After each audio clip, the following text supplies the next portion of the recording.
Shalom saudara, saya teringat ada peribahasa mengatakan malu bertanya sesat di jalan. Nah yang menarik saudara, saya juga pernah mendengar ada tambahan, bukan hanya malu bertanya sesat di jalan, tetapi dikatakan banyak bertanya dikira wartawan, tidak mau bertanya dikira syariawan. Nah saudara, di Alkitab ya, ketika Yesus usia 12 tahun, dia mengajukan pertanyaan kepada alim ulama. Ini menunjukkan bahwa Yesus ingin atau suka belajar sesuatu.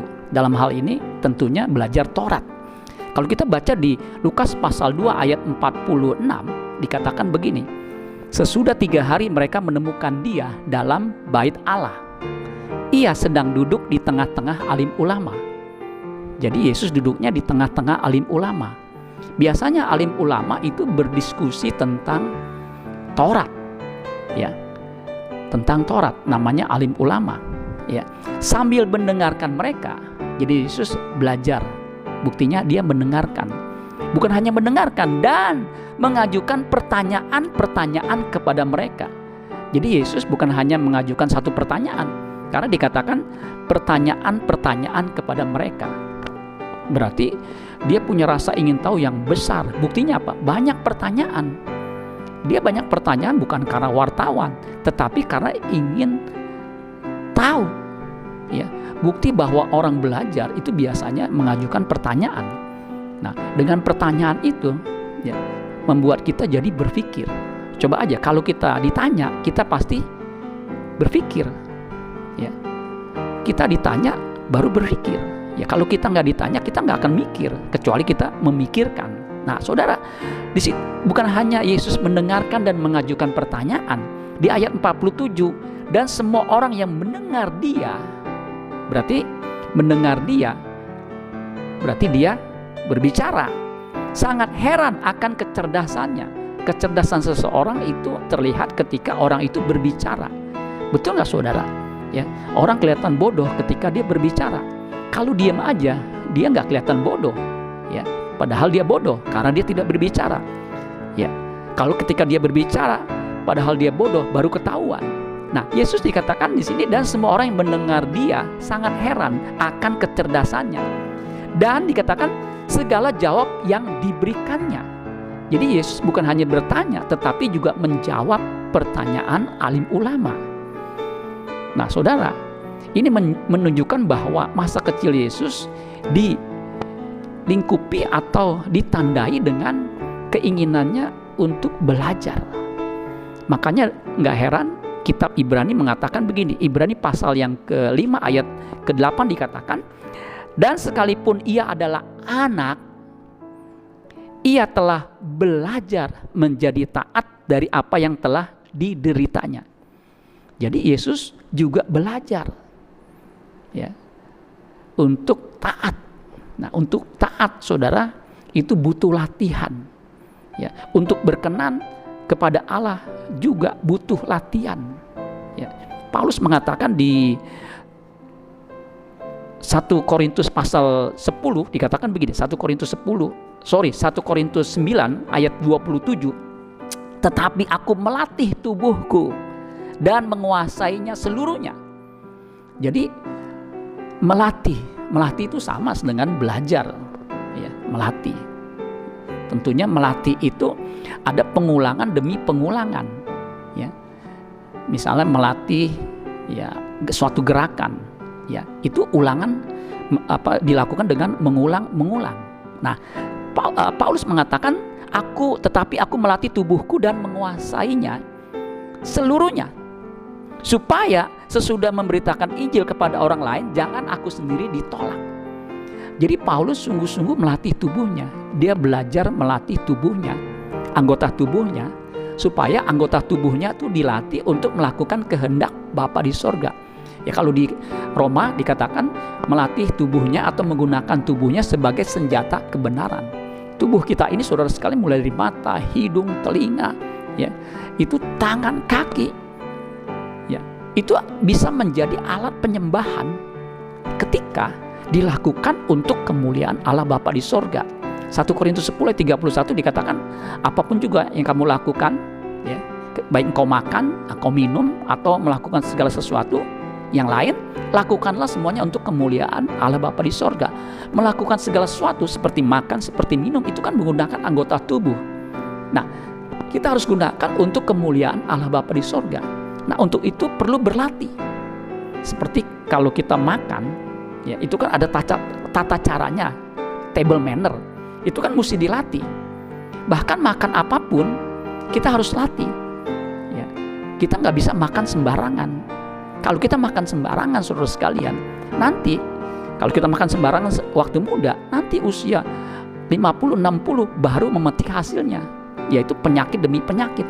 Tetapi kalau kita melatih makan sesuatu yang baik, ya, sayur-sayuran, buah-buahan, ya, kemudian tidak makan gula terlalu banyak, nanti usia 60, ya, kita tetap sehat. Ya, jangan sampai kita makan sembarangan, junk food segala macam kita makan, akibatnya apa? Tubuh kita menjadi rusak. Dan ketika kita usia 60, kita sudah tidak bisa produktif lagi. Nah, untuk itu kita harus melatih. Sama dengan tubuh kita ini, untuk kita latih untuk melakukan hal-hal yang berkenan di hadapan Tuhan. Untuk hal yang rohani pun kita harus melatihnya. Sebagaimana hal yang jasmani kita perlu latih, untuk yang rohani pun kita harus latih, yaitu melatih tubuh kita supaya melakukan hal-hal yang berkenan di hadapan Tuhan. Supaya ketika kita sesudah melayani, kita jangan sampai ditolak. Ya. Kok bisa ditolak? Bisa. Paulus mengatakan jangan sampai aku sendiri sesudah memberitakan Injil, aku sendiri ditolak. Karena di Matius 7 ayat 21, bukan orang yang berseru-seru Tuhan, Tuhan yang akan masuk dalam kerajaan sorga, melainkan mereka yang melakukan kehendak Bapakku di sorga. Ada yang mengatakan, aku sudah mengusir setan demi namamu, mengadakan banyak mujizat demi namamu, bernubuat demi namamu. Tapi Yesus berkata, aku tidak pernah mengenal engkau, enyah kamu pembuat kejahatan. Itu kan berarti ditolak. Jadi jangan sampai kita melayani, hidup kita nggak berkenan di hadapan Tuhan. Nah, untuk itu kita harus belajar kebenaran firman Tuhan. Karena kebenaran firman Tuhan itu akan menuntun kita supaya kita memiliki perilaku yang baik. Di 2 Timotius 3 ayat 16 dikatakan begini, segala tulisan yang diilhamkan Allah memang bermanfaat untuk apa? Mengajar. Mengajar itu membuat kita lebih cerdas. Cerdas dalam hal apa? Melakukan kehendak Bapa di sorga. Ya. Segala tulisan yang diilhamkan Allah memang bermanfaat untuk mengajar. Bukan hanya untuk mengajar, untuk menyatakan kesalahan. Ya. Karena ada patokan, ada standar, itu firman Tuhan. Untuk memperbaiki kelakuan orang, kelakuan orang itu tidak bisa benar dengan sendirinya, harus dilatih, harus diperbaiki, dan untuk mendidik orang dalam kebenaran. Jadi untuk bisa hidup benar itu perlu didikan. Alatnya adalah apa? Firman Tuhan. Ayat 17 dikatakan, dengan demikian tiap-tiap manusia kepunyaan Allah diperlengkapi untuk setiap perbuatan baik. Jadi perbuatan baik kita itu memiliki standar seperti yang Tuhan kehendaki. Karena apa? Kita sudah belajar kebenaran firman Tuhan. Jadi betapa pentingnya kita belajar firman Tuhan, saudara. Makanya di tengah pandemi COVID-19 ini kita banyak waktu. Mari kita belajar firman Tuhan melalui dengar khotbah seperti ini, ya, melalui ibadah, seminar-seminar firman Tuhan, ya, topik-topik mengenai firman Tuhan itu bisa kita belajar. Di Mazmur pasal 119 dikatakan begini, ayat yang ke-97. Betapa ku cintai Tauratmu, aku merenungkannya sepanjang hari. Nah, orang merenungkan sepanjang hari, merenungkan itu artinya ya bertanya berulang-ulang, kemudian memasukkan dalam pikiran apa yang dimaksud. Ya. Kemudian perintahmu membuat aku lebih bijaksana daripada musuh-musuhku. Jadi firman Tuhan, perintah Tuhan itu akan membuat kita lebih bijaksana. Sebab selama-lamanya itu ada padaku. Aku lebih berakal budi daripada semua pengajarku. Sebab peringatan-peringatanmu ku renungkan. Jadi betapa pentingnya kita belajar firman Tuhan, merenungkannya, sehingga kita lebih berakal budi. Ayat 100, aku lebih mengerti daripada orang-orang tua, sebab aku memegang titah-titahmu. Kalau kita lebih mengerti dari orang tua, kita bisa menasihati orang lain. Karena biasanya nasihat itu kita minta dari orang tua. Tetapi kalau kita lebih mengerti dari orang tua, kita bisa menjadi penasehat. Kita bisa menjadi narasumber. Karena kita lebih mengerti daripada orang tua. Ayat 105 dikatakan firman-Mu itu pelita bagi kakiku dan terang bagi jalanku.